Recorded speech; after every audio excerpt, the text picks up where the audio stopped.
E chegou o dia, o mercado volta todos os olhares para a super quarta. Decisões de juros simultâneas nos Estados Unidos e no Brasil.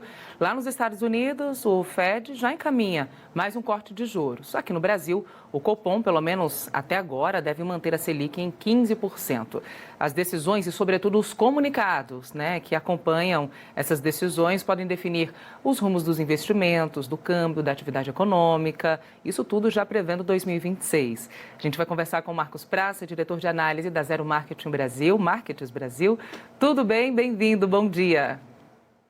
Bom dia, Thalita. Prazer estar aqui mais uma vez, compartilhando aí com vocês o que acontece aí no mercado, né? Vamos lá que hoje, super quarta, hoje promete, hein? Estamos aguardando essa super quarta já tem bastante tempo. Exatamente. Bom, promete, mas assim, aqui no Brasil a entrega já está meio que estabelecida, né? Seria muito difícil uma definição, uma decisão diferente do Banco Central dessa taxa de 15%, né, Marcos? Parece repetitivo, mas já estamos falando há várias semanas de que, e até o próprio Banco Central, de que essa taxa vai ser, consolidada ainda neste ano e ano que vem com previsão de mudança. Ótimo, nós temos alguns contratos de opções em que a gente consegue mapear como está o sentimento dos investidores e, sem dúvida nenhuma, para essa reunião não se tem expectativa nenhuma de corte e também para a reunião de janeiro, onde era a expectativa de talvez começar a iniciar um corte, um novo ciclo, já também está virando novamente as apostas para uma majoritariedade de manutenção também, não ter nada modificando em janeiro, né? O cenário que está se montando agora, né, nesse final de ano, ele está um pouco conturbado por conta da política e, novamente, estão empurrando aí a possibilidade de um corte nas taxas de juros do Brasil, nem na reunião de janeiro e talvez a reunião de março está começando a ficar comprometida também, já estão começando a aposta de uma manutenção na reunião de março, já está começando a prevalecer, a subir novamente. Nossa, e essa informação chega com um destaque preocupante para alguns setores, né? A gente tinha aí já essa precificação no primeiro trimestre, mas pode ser então que no último mês a gente não tenha mais essa certeza toda. Você citou aí, Marcos, esse cenário político e tivemos mais uma variação deste cenário, né, com o PL da dosimetria, movimentação nos mercados, impacto no Ibovespa. Na sexta ainda tivemos também essas viradas, né, depois de indicações no cenário político. Como é que foi o fechamento ontem, depois de toda essa confusão na política? O fechamento ele ficou teve bastante volatilidade, mas ele até fechou perto do 0 a 0, se for comparado com a abertura do mercado, né? A gente teve muita oscilação, a dosimetria ela foi mais na parte da noite, né, que foi aprovada, então foi de um caráter de urgência, rapidamente pautaram ela ali e já aprovaram, e é isso, né, uma redução das penalidades ali para os condenados do 8 de janeiro, e agora com outras manobras que podem ocorrer, segundo o Flávio Bolsonaro, ele diz que para o governo dele, né, caso eleito, inclusive pretende incluir Jair Bolsonaro como ministro. Então, uma grande reviravolta aí, né? Bastante coisa acontecendo bem no nosso rally de final do ano, que realmente botou o cenário político completamente em evidência, né? Que a gente imaginava que ia começar esses conflitos políticos mais para segunda metade ali do segundo trimestre, por ali, né? Quando define as chapas, mas realmente já começou, a corrida eleitoral está a todo vapor e tomou completamente conta das especulações no mercado. Há um temor do mercado de que esse cenário político impacte ainda mais esse cenário de juros para o próximo ano? Pode, enfim, indicar ou, de alguma forma, né, modificar, dar um peso diferente para essas decisões, principalmente de juros no Brasil? Já está dando completamente, sem dúvida nenhuma. Eu na pele ali dos dirigentes do Banco Central, estaria mais confortável a modificar alguns juros só depois das eleições, sabendo realmente qual o cenário, quem foi eleito e tudo mais. Mas a gente já viu que vai ter bastante conflito, vai ter muitas medidas populistas, vai ter muita obstrução do governo, muito boicote, muita coisa ali.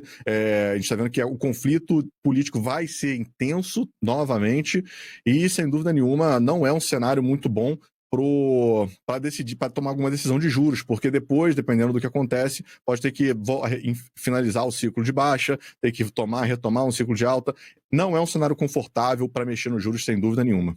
Agora, falando de juros, a gente vai para os Estados Unidos agora. O Fed já indicando que vai ter um novo corte de juros, mas nos Estados Unidos também há uma preocupação, porque a gente lembra do shutdown, né? Então, vários dados ali acabaram comprometidos durante aquele momento em que o governo ficou paralisado. De alguma forma, isso deve impactar também nessa decisão de corte de juros por lá? Como é que vocês avaliam?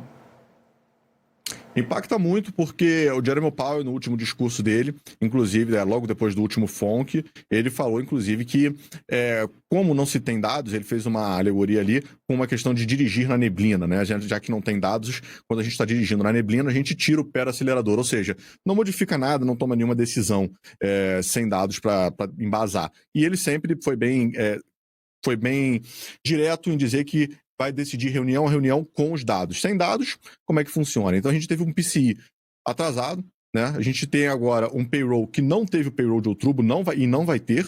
O payroll que vai ter na semana que vem, geralmente o payroll na primeira sexta-feira do mês. Vamos ter um payroll no dia 16. Então, payroll dia 16 de novembro. O de outubro completamente não vai ter, apagado. Então não tem um payroll ainda para tomar essa decisão hoje, vai usar só o PCI, e na minha concepção vai estar bastante dividido. Eu acho que deve ter o corte sim, mas não vai ser com votos, um voto pleno ali, vai ter muita divergência. Eu acredito que o discurso do Powell vai ser justamente em contornar, explicar um pouco essas divergências, porque tem gente inclinada a corte, tem gente inclinada a um corte maior do que 0,25, já deixaram bem claro alguns dirigentes, e acredito que vai ter muita gente inclinada à manutenção.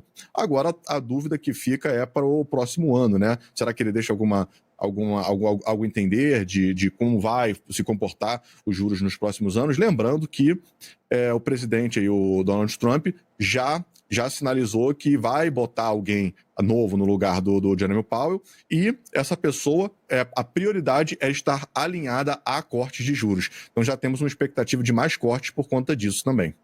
E nos dois cenários, tanto o Brasil quanto os Estados Unidos, a gente vem acompanhando também uma pressão forte dos governos, né? Tanto Trump nos Estados Unidos quanto o presidente Lula também, que já cobrou essa redução de juros, e os comunicados dos dirigentes do Banco Central, desses dois bancos, né? A gente fala do Banco Central brasileiro, o americano também, enfim, a economia americana, devem indicar ou pelo menos sinalizar para o ano que vem esse segmento, né? É claro que os tons devem ser um pouco mais equilibrados, porque o mercado ele trabalha naquela esteira da expectativa, mas vocês esperam... Na verdade, vocês esperam não. Qual é a expectativa de vocês em relação ao comunicado pós-Selic, né? Pós-definição da taxa de juros, porque é isso também que vai indicar o que o Banco Central tem pensado aí para 2026. Essa disputa aí do governo com o Banco Central sempre vai existir, o governo sempre vai querer taxas mais baixas para as empresas poderem se alavancar, a economia girar com mais facilidade e atingir números melhores ali no governo. E o Banco Central tem a missão de trazer a meta, a inflação para a meta. Bom, acontece o seguinte, eu acredito que o Galípolo, ele não vai dar a entender nada. Eu acho que ele vai fazer o que ele já tem feito com muita maestria e se esquivar de qualquer tipo de pergunta ardilosa que as pessoas possam interpretar, o investidor possa interpretar alguma coisa diferente. Então ele está sendo cumprindo muito bem esse papel de não dar a entender nenhum corte, porque eu não acredito que não tenha mesmo nenhum plano na mesa. Então, ainda mais agora, com essa questão política que está completamente em evidência, que vai ser muito conturbada, não dá para saber, não dá para prever nada do que vai acontecer. Então, acredito eu que ele realmente não tem plano nenhum, nem para janeiro, nem para março, vai momento a momento. Claro que com os Estados Unidos cortando agora, ajuda também na expectativa de corte do Brasil, mas acredito eu que não vai ter nada de novo nesse discurso. Mais uma vez a gente vai fechar o ano aí sem nenhuma novidade. Perfeito. Marcos Praça, obrigada pela tua participação, viu? Até uma próxima. Obrigado, muito obrigado. Bom dia. Tchau, tchau. Bom dia.